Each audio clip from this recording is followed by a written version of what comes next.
பிரியமானவர்களே, இயேசு கிறிஸ்துவின் நாமத்தினாலே உங்கள் இந்த நாளிலும் கூட வாழ்த்தி நான் ஆசீர்வதிக்கிறேன். இந்த நாளிலும் நாம் எப்படி ஜெபிக்க வேண்டும், எப்படி ஜெபிக்கிறோம் என்பது ரொம்ப ரொம்ப அவசியமா இருக்கிறது. பிரியமானவர்களே, உங்கள் ஜெப நேரம் கர்த்தருடையது. ஜெபிக்கும் பொழுது தேவனோடு கூட உறவாடுகிறீர்கள். பரிசுத்தாவின் உங்களுக்குள்ளது வைராக்கிய வாஞ்சியாய் பிதாவாகிய தேவனிடத்தில் விண்ணப்பம் பண்ணுகிற அந்த நேரம், நீங்களும் பிதாவாகிய தேவனும் இணைகிற நேரம், வேற எதுவும் உங்களுடைய ஜெபத்திற்கு தடையாக இருக்கக்கூடாது.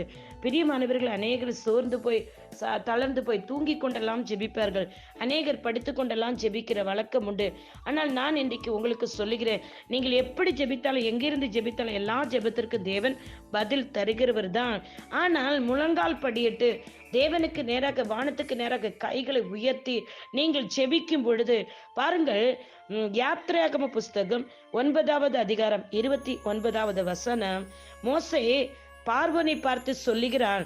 பார்வோன் அந்த தேசத்துல பயங்கரமான மழை எகிப்து தேசத்துல பெய்து, அது எப்படிப்பட்ட மழை என்று பார்த்தீர்கள்னா, இடி முழக்கத்தோட கல் மழையை தேவனாய் கர்த்தர் அனுப்புகிறார். அது அக்கினி தரையிலே ஓடுகிறது. அப்படி எகிப்து தேசத்துல அந்த கல்மழை பெய்ய பண்ணி மிருக ஜீவன்களும் பயிர் நிலங்கள் எல்லாம் தேவனாய் கர்த்தர் அதனால் அழித்து போடுகிறார். ஏனென்றால் பார்வோன் தன் ஜனங்களை தேவனுக்கு முன்பாக ஆராதிக்க விடாதனால்தான். அப்ப ஆராதனையின் தேவனாய் கர்த்தர் விரும்புகிறார். பிரியமானவர்களே, முழங்கால் படியிட்டு தேவனுக்கு முன்பாக ஆராதிக்கிற பிள்ளைகளுக்காக தேவன் சகலவற்றையும் செய்ய சித்தமுள்ளவராய் இருக்கிறார். அதுதான் இங்கே மோசே சொல்லுகிறார், நான் என் தேவனை நோக்கி என் கைகளை கர்த்தருக்கு நேராக விரிப்பேன். 29வது வசனம், அப்பொழுது இடி முழக்கம் ஓய்ந்து கல்மழை நின்று போகும், அதனால் பூமி கர்த்தருடையது என்பதை நீ அறிவீர் என்று சொல்லி தெளிவாக இந்த வேத வசனம் இன்றைக்கு உங்களுக்கு நேராக வருகிறது. பிரியமானவர்களே, நீங்கள் எப்படி ஜெபிக்கிறீர்கள்? கர்த்தரை ஆராதிங்கள்.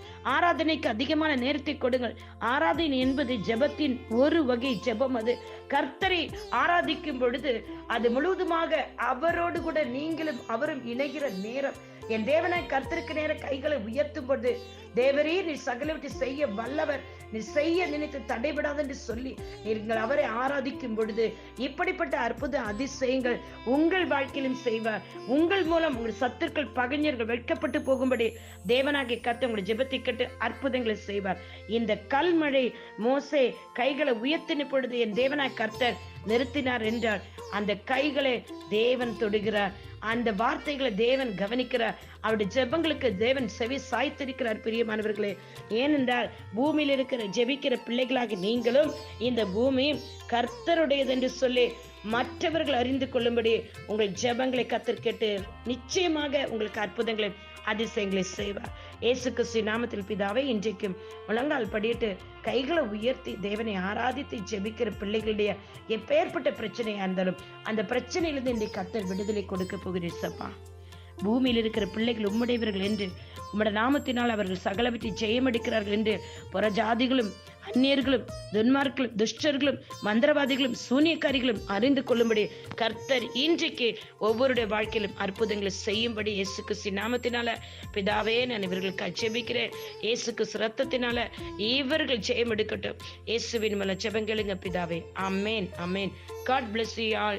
உங்களுடைய சகோதரி இவாஞ்சலிஸ்ட் ஷீலா ரொசாரியோ. ஆமேன், ஆமேன், ஆமேன். முழங்கால் படியிட்டு ஜெபிக்க மறக்காதீர்கள். ஆமேன்.